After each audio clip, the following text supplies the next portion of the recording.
What's up, everybody? It's Soren Baker here on Unique Access Entertainment. Thank you so much for joining us and for listening to the 1st and 15th.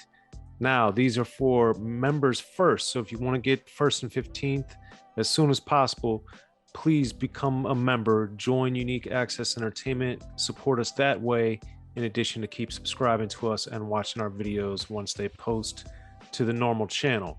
But please join our membership. That really helps us out a lot. It helps us generate a little bit of revenue, and it also enables us to spend some time thinking of other ideas and different shows to bring to you. So please support us by being a member. Join us now on Unique Access Entertainment. And of course, we appreciate your support. Now, we also have to give a shout out to our first member, Davida Chanel. Thank you so much for your support and for being our first member. Now, today on the 1st and 15th, this one, it's kind of shocking to me, but I live in Southern California now. I'm from Maryland, and I went in the grocery store recently in Ralph's, and I saw this display, and it was Snoop Dogg. He has the Corona commercials that are running now and have been for a while, and I think they're pretty imaginative and funny, and they show Snoop's personality. And so I saw this big display in Ralph's, and I looked at it, had this Snoop Dogg figurine. I thought it was amazing. And I was like, man, I'm so excited. And this is amazing to see Snoop get so much respect and be doing these things on these big levels that back when I was first listening to rap, these opportunities weren't afforded to rappers. When I was first listening to rap, these things couldn't have even be imagined, that in a behemoth grocery store chain, that a rapper would be having an endorsement deal with a beer company. That beer company would then make a whole promotional campaign around the rapper. Then the rapper would do commercials for said campaign that then would lead to in-store promotional layouts in grocery stores. I don't know if they're around the country, but Ralph's is definitely one of the prominent grocery store chains here in Southern California. And I just blew me away. And then the reason why I wanted to do this episode of 1st and 15th, a day or two later, we've been posting shorts on Unique Access Entertainment. So please watch those and support those if you haven't already. Those, of course, are clips that are a minute or less. But man, I saw this comment. I'd posted a segment from the interview I did with Fred Reck. Major shout out to Fred Reck, of course, one of rap's greatest producers. And man, this dude was like dissing Snoop because it was like Fred was speaking of Snoop's versatility and his ability to do country song like he did on Ego Trippin' with Willie Nelson, and his versatility and Snoop being able to do all these different things. And Fred Reck was saying it obviously to compliment and praise Snoop and his versatility, which is how I took it and which is how I think everyone should take it. But this commenter said, just by what you said, the reason why Snoop ain't hip hop and hasn't been since Doggystyle. Right there, I had to, like the record scratch, stop the party.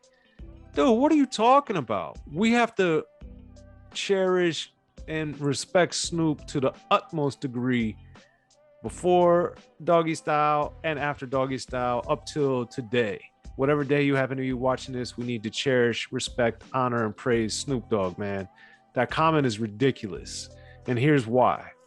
It's like you forgot about Snoop, man. Like, of course, we know him from Deep Cover, phenomenal song. We know him from The Chronic, amazing album with Dr. Dre, where he, helped usher in a new brand of gangster rap to the masses known as G-Funk. And my goodness, then with Doggystyle, one of the most acclaimed, best produced rap albums ever, just like The Chronic. So then this guy wants to say, or this person wants to say, Snoop hasn't been hip hop since Doggystyle. Now, wait a minute. This made me think of so many different things. So I'm going to just pick out a few things that disprove this point. And there are, like Too Short said, the story I tell is so incomplete on the ghetto. There's so much more I could say that I'm not going to say, but let's just go through a few things that disprove this statement. And also, at the same time, champion and celebrate what Snoop Dogg brought to the game, brings to the game, and continues to do to represent hip hop culture and to help make hip hop a better, bigger place and have more opportunities for people like myself. Like Snoop helped make rap so big to where people like myself can have a YouTube channel, to where people like myself, I first met Snoop in 97 in Virginia. He was on tour and I got to meet him. And that's because Snoop was so big, he was on tour in Virginia. So I drove down from Maryland to interview him. And that was the first time I met him. And now Snoop and I are friends. We've known each other, done a lot of stuff together, and it's just ridiculous. But back to the lecture at hand. 1999, just 1999. Let's look at what Snoop did after Doggystyle. Okay, you might remember an album Snoop had called No Limit Top Dog. Now, it had two songs in particular that I thought were incredible. One was called Be Please. It was a kind of popular song. You might have heard it. It had Exhibit on there, who slaughtered it. Snoop was on there. Nate Dogg was on it. Oh, and by the way, Dr. Dre produced it. And this helped kickstart Dr. Dre and Snoop reconnecting. Also in 1999, there was this, you might have heard of this album called 2001 by Dr. Dre. What was on that? Still DRE. Snoop Dogg was on there. The next episode, Snoop Dogg is on there. And then another song, which is an album cut, but very, very popular out here in the West Coast. And from most people that I know that like the 2001 album, which is almost everybody I know that likes rap. There's also a song called Fuck You that Devin the Dude is on with Snoop Dogg. That's incredible and phenomenal. So right there, that's enough. But let's continue because we bring up 2001. Let's talk about Training Day. Phenomenal movie starring Denzel Washington, Ethan Hawke. Snoop Dogg plays a handicapped drug dealer in there. Now, people will say whatever they want to say about rappers trying to act and they can't do it or whatever. I would implore you, if you like Training Day, rewatch that scene with Snoop Dogg. And if you haven't seen Training Day, watch it to see this scene with Snoop Dogg. Snoop Dogg is in a scene with Denzel Washington and Ethan Hawke in Training Day, a phenomenal movie that won all kinds of awards and Denzel an Oscar. Snoop Dogg holds his own, if not is the scene stealer, because he's a vulnerable dude. He's in a wheelchair. He's trying to run away from Ethan Hawke. And then Denzel, assaults him. It's an amazing scene. And Snoop destroys it. I've told Snoop so many times, that's my favorite piece of Snoop's acting that I've ever seen. I thought he was amazing. And he happened to do it with two phenomenal actors in Denzel Washington and Ethan Hawke. Now this is a movie. So Snoop is showing he can do these things outside of just rap. Then fast forward to 2004, we have one of the biggest songs of his career post Doggystyle with Drop It Like It's Hot. It's a very unconventional song. Pharrell produced it. Pharrell's on it. And Snoop Dogg brought a whole different sound style and reality to rap, which I thought, as a rap fan, as somebody that's been listening to this music since he was 10 years old and studying it, living it, dissecting it, interviewing all the artists I could every time possible, going to concerts and doing all this stuff, I thought part of the game was to try to change the game, to try to keep the game moving forward, keep things progressing, keep things being different, diverse, interesting. Drop It Like It's Hot, I'd say, qualifies in all those realms. And again, it's a Snoop Dogg song and one of his biggest songs of all time. Fast forward even past that, 2011, Young, Wild, and Free. Man, Wiz Khalifa and Bruno Mars. Now this song, I remember because I saw it recently, it has more than 1 billion streams just on Spotify. This song is a major song and it shows Snoop in his ability to talk about, the high school life, but also more showing that he can make these type of songs that are talking about things other than gangbanging, other than being a gangster rapper.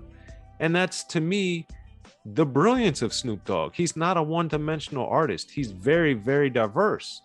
And this is something that leads directly into the Snoop Lion album that he did in 2013. Of course, Smoke the Weed is, I would say, from what I recall, the biggest song on there with Collie Buddz. But on there, he's talking about global warming. He's talking about how we need to protect the planet. Those are all very important topical issues that need to be addressed. And Snoop Dogg did it way back in 2013 on a reggae album where he's collaborating and being produced by Major Lazer and a lot of other, super credible, great reggae artists. And Snoop didn't do the genre disservice. He brought Snoop Dogg to reggae, but in doing so, he showed his reverence for reggae, of course, something that's been extremely influential and a cornerstone of hip hop culture is having reggae be part of it. And this is so ridiculous that people are looking at Snoop sideways. Then we'd say, oh man, it'd be great if rappers or people had opportunities that they didn't have back in the day. Oh, so Snoop Dogg goes and gets this Martha and Snoop's potluck party challenge. So he has Fred Wreck, whose short led to this whole thing, being his DJ. So he's bringing it full circle by working with the producer / DJ that he's known and worked with for years. So he's giving Fred Wreck an opportunity. But also, the Martha and Snoop show was on VH1. And it enabled so many high-profile rappers to be shown in a different light, to be having fun, to not be just so serious and not be just about music. I mean, dude, he had 50 Cent on there, LL Cool J, Diddy, Fat Joe, Remy Ma, Ray Sherman, all kinds of people on this show on VH1. And it allowed the guests to cook, to talk with Martha Stewart, to show different sides of their personality. And that's something I also thought we as hip hop culture should want and endorse and embrace, which is showing artists as full-blown, well-rounded people. Everybody's got to eat.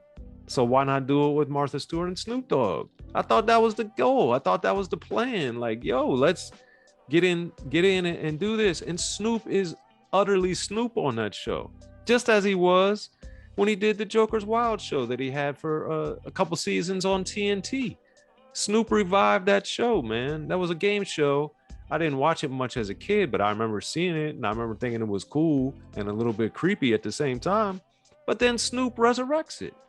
And it's like, man, what? I thought this was the game. I thought this is what we were trying to do, to have our heroes, our icons graduate and get to these other levels of the game while still making music that people are listening to. And then Snoop does something remarkable that got almost no support, which is why I also want to include it in here, which is back in 2018, the Snoop Dogg presents the Bible of Love album. 32 songs, more than 2 hours of Snoop Dogg, either on or producing or endorsing gospel music. Now, this is something Snoop talks throughout his career. He's talked about spirituality and different things. But to see him on Defeated with John P. Key, to see him on Pure Gold with the Clark Sisters, One More Day with Charlie Wilson. I mean, these are heavy hitters that Snoop is bringing in, the Clark Sisters and Snoop Dogg. And he's like giving them a different, obviously they're immensely popular, influential, foundational in the gospel world, but to give them a different type of exposure and for Snoop Dogg to endorse and embrace them and show that, I thought it was amazing. And if you listen to that, I've listened to plenty of gospel albums. I've been in plenty of Baptist churches throughout my life. If you listen to these songs that Snoop has, these are credible gospel songs. Some of them like I said, he's not even on, but the ones that he's on too sound super good.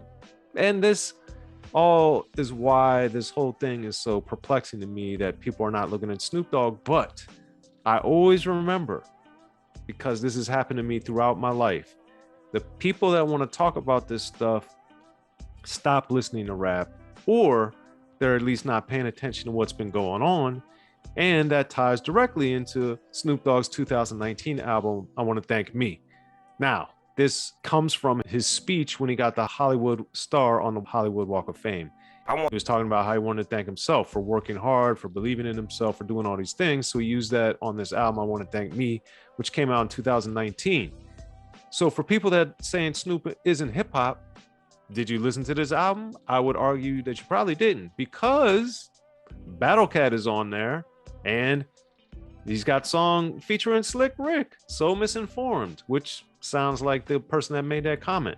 Let Bygones Be Bygones is another great song produced by Battle Cat.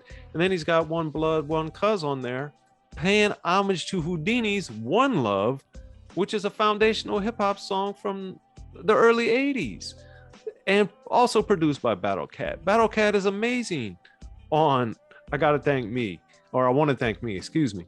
And that's the thing, man. Like, we can't make these comments about our heroes and our icons and our legends and not also be paying attention to what they're doing now in the very realm you're pretending that they're not.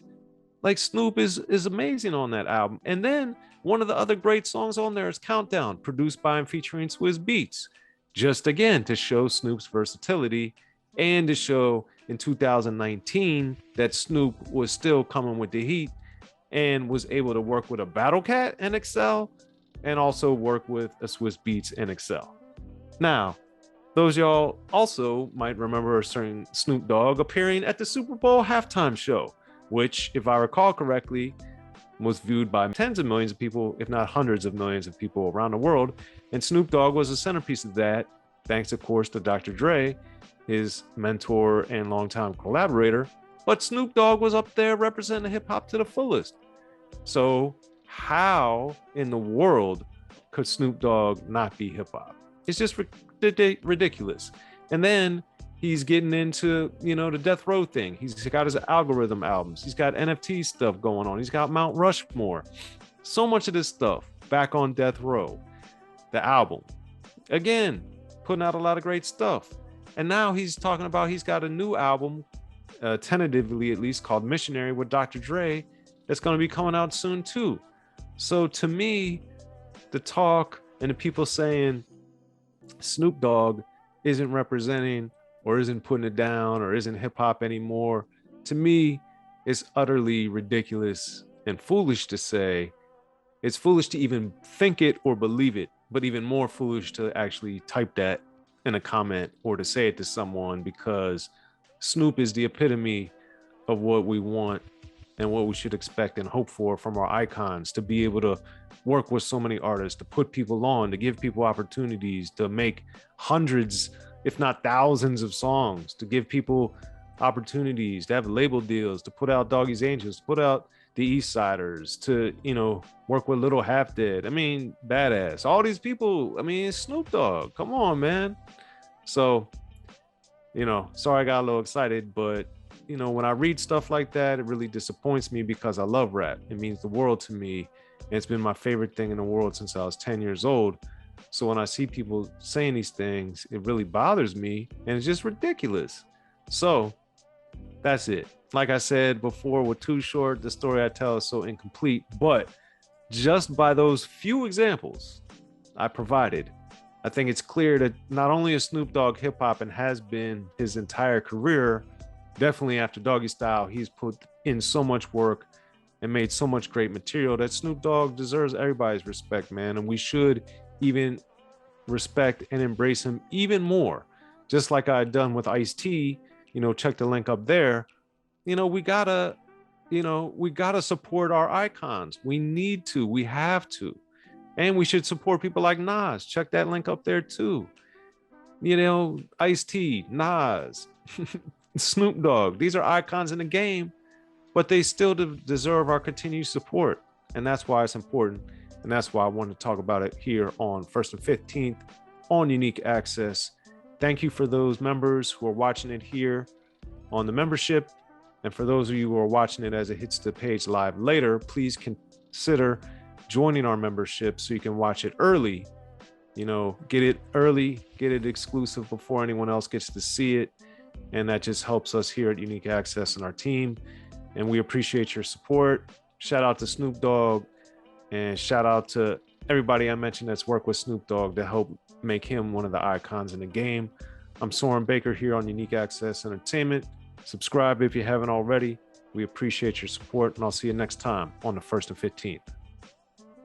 Be sure to check out the history of gangster rap by Soren Baker. He's official. History of Gangster Rap features exclusive interviews with Ice-T, Snoop Dogg, MC Ren, the D.O.C, and dozens of others. The History of Gangster Rap, a definitive look at how Los Angeles changed rap forever. In Los Angeles, the streets definitely set the tone of the hip-hop music. At 19, I got a $50,000 car. My whole angle always was, I'll be street, but I will always tell you the horrors that go along with this life. There will be penalties and casualties for just wearing the wrong color in somebody's neighborhood. And once gangster rap made it from the streets to the TV, the genre exploded. With Fab 5 on your MTV Raps with NWA. Yo MTV, it just catapulted us from being local heroes to national gangbang rappers. The History of Gangster Rap discusses it all from 1980 up till today. It's always gonna be shit happening in the streets. You know what I mean? So it's always gonna be something to talk about. The History of Gangster Rap in stores now.